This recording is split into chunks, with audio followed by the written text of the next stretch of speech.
Chapter 4. The questers ran far from the troll cave. They did not want to be around when Trog discovered that one of his boots was missing. At last they stopped. Erica handed the Sir Lancelot's helmet to Wiglaf. Wiglaf held the helmet under the bloodhound's nose. "Get the scent, loafers," he said. "I hope the stink of the troll cave hasn't ruined his sniffer," Angus said. Lupus howled loudly. Then he began sniffing down a trail, leading the questers on. "Camelot!" cried Erica. "Here we come!" Again the questers followed the Lupus for mile after mile. It cheered them to sing their questing song as they followed the hound. "We are off to save Sir Lancelot, the bravest knight who ever got upon his horse and gave a swat." Wiglaf had never been to Camelot, and he knew better than to doubt a bloodhound's nose.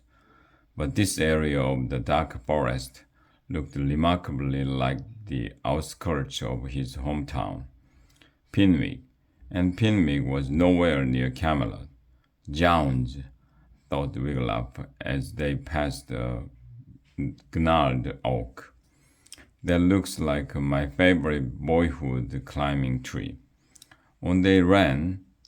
Agad, thought Wiglaf, as he spotted a broken down shack high on a hill.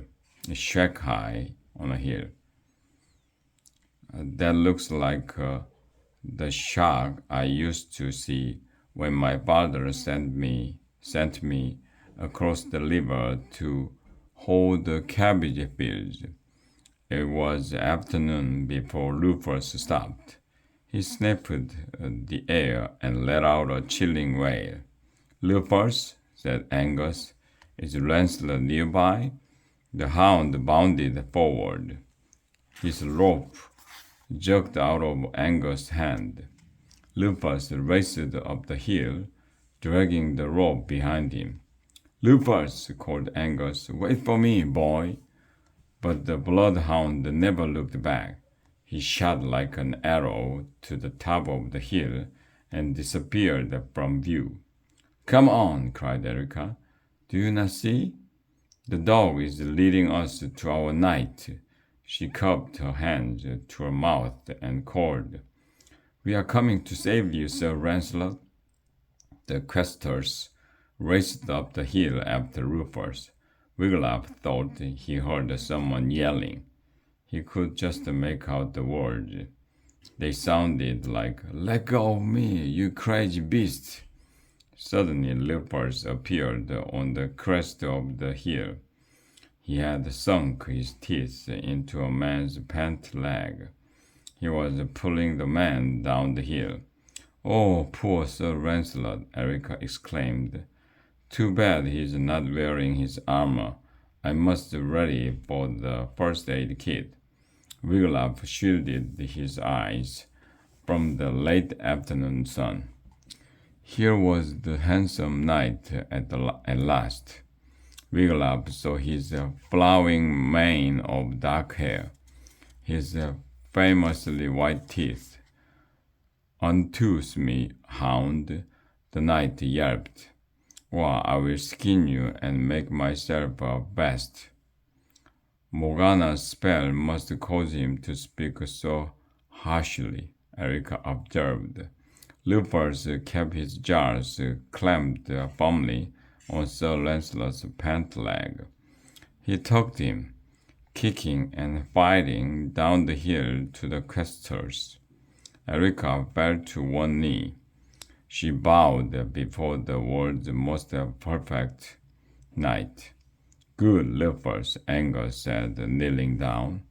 Wiglaf dropped to his knees too, but he kept his eyes on Sir Lancelot. Morgana's spell must have changed him greatly, for the knight looked scruffy and dirty and kind of short. "Leon," Wiglaf said, "it's you, isn't it?" At the sound of their name, Erica and Angus jumped up. "Speak, man!" Erica cried. "Are you Leon?" "Of course I am," Leon replied. He broke into a smile as he recognized the questers. Well, if it isn't the three little tattletales from the Dragon School." Angus smacked himself on the forehead. "Leon had on Sir Lancelot's helmet," he cried. Lupus picked up Leon's scent instead of Lancelot's. Lupus proudly thumbed his tail. Erica frowned. "But you and Squint and Knuckle were locked in the DSA dungeon." Leon grinned. "Yes, Master X was all ready to chop off our heads. Master X was the DSA weapons teacher.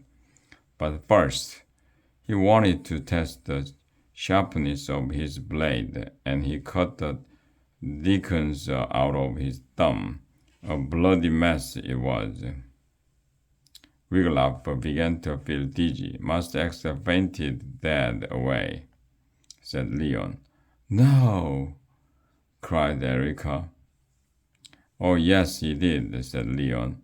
We sawed off our lobes with his axe. We were on our steeds and gone in no time." He looked behind the questers and added, "Were we not, Squint?" Wiglaf wheeled around. There stood Squint and Knuckle Squeegee, the butchers of Pinwick. "Indeed we were," said Knuckle.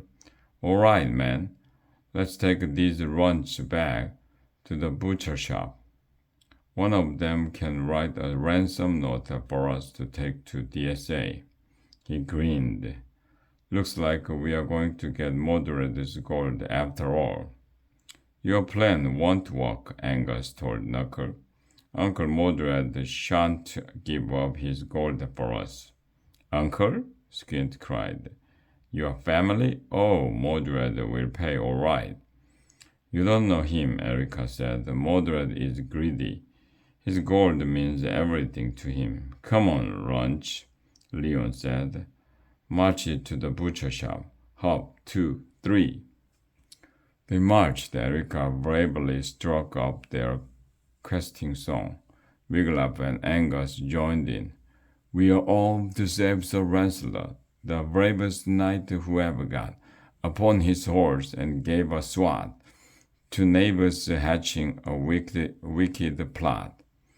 When the song ended, Knuckle cried, "Did you hear that, Squint?" "I did indeed, Knuckle," cried Squint. They burst out laughing. Then Knuckle hooked elbows with Squint and sang, "We are off to save Sir Lancelot, Sir Lancelot, Sir Lancelot, the knight who wets his pants a lot. Sir Lancelot, hey, hey!" "Make no fun of him," Erica cried. "Ah," said Knuckle, "are you going to tell the dumb clock what I said?" "You don't want to ruffle his feathers," warned Squint, and they doubled over laughing. "Whatever are they laughing about?" Wiglaf wondered. They reached the butcher shop. Squint shoved Wiglaf and the others inside. Phew! It smelled even worse than the troll cave. "Hey, where's Lupus?" Angus asked. Wiglaf looked around. "He must have run off." "That is so like a dog," Erica exclaimed. "You, Mordred's nephew," Knuckles said. "Write a ransom note and make it real tear-jerker." Wiglaf handed Angus one of Mordred's DSA flyers. He had to admit that things were coming in handy. Erica gave Angus the quill and ink, and Angus wrote the note. When he finished, Leon said, "Read it." Angus obeyed. "Dear Uncle Mordred, kindly give all your gold to the bearer of this note, or I fear you shall never see me again. Please, uncle, you can always get more gold, but loving nephews are hard to find. You are a very loving nephew, me, Angus. P.S. Eric and Wiglaf are kidnapped too, so you will get 3 for the price of 1. That's the ticket, Knuckle cried. He snatched the parchment from Angus. He rolled it up and handed it to Squint.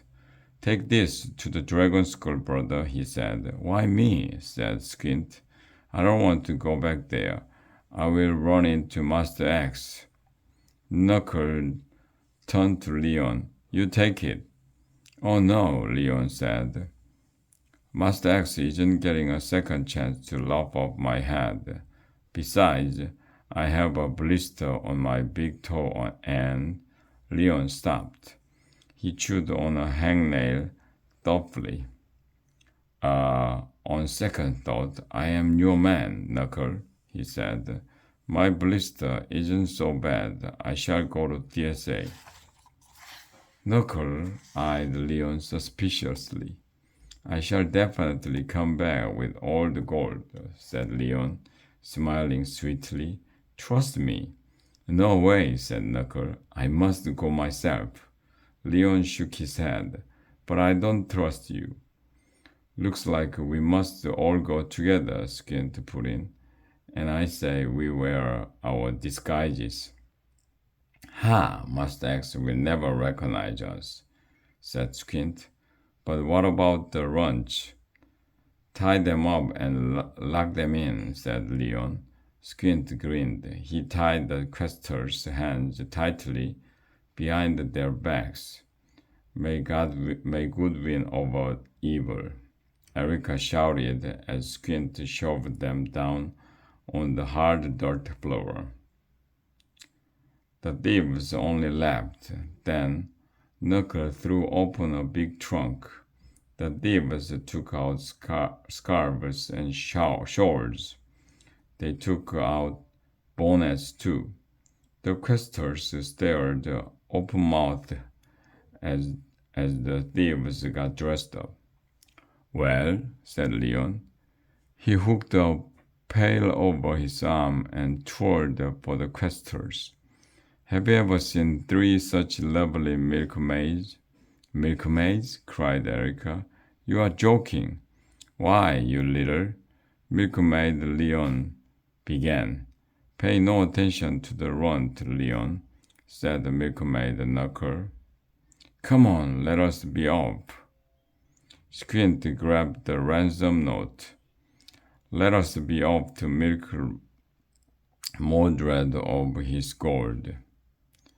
Chuckling, the 3 milkmaids skipped out, locking the door behind them. Oh, ooh, Angus cried. We'll be tied up for hours until they get back. Ha! Scoffed Erica. They shan't come back.